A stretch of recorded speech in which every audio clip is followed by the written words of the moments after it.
पुढची महत्त्वाची बातमी आपण पाहूयात। अहिल्यानगरमध्ये शिक्षकांचं शाळा बंद आंदोलन आता सुरू झालंय। जिल्हाधिकारी कार्यालयावर शिक्षकांनी मोर्चा काढलाय। टीएटी परीक्षेच्या विरोधामध्ये शिक्षक आता आक्रमक झालेले आहेत। राज्यभरात शिक्षकांच्या वतीने आज शाळा बंद आंदोलन केलं जात आहे।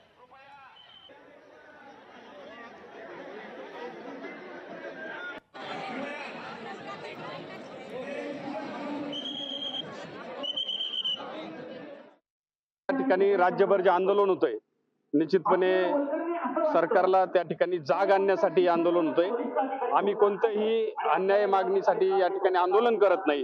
शिक्षकांप्रती शिक्षक आणि विद्यार्थी जे नातं आहे ग्रामीण भागातलं ते अतिशय दृढ आहे, परंतु शासन कुठेतरी त्याच्यामध्ये मिठाचा खडा टाकते की काय अशी परिस्थिती सध्या निर्माण झालेली आहे। सरकारने या सर्व परिस्थितीचा गांभीर्याने विचार करून की ह्या जाचक अशी जी.आर.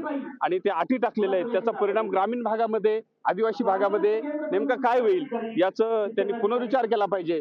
मोर्चा हा प्रामुख्याने सर्वोच्च न्यायालयाने जो निर्णय दिलाय टीईटीच्या संदर्भामध्ये बाकीच्या राज्य शासनांनी पुनर्विचार याचिका दाखल केलेल्या आहेत।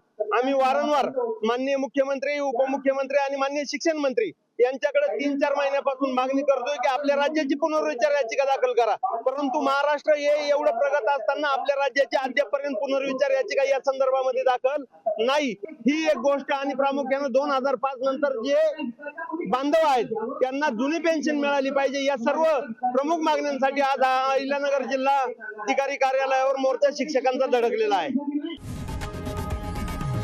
लोकशाही मराठी ऐका, पहा, जागरूक रहा।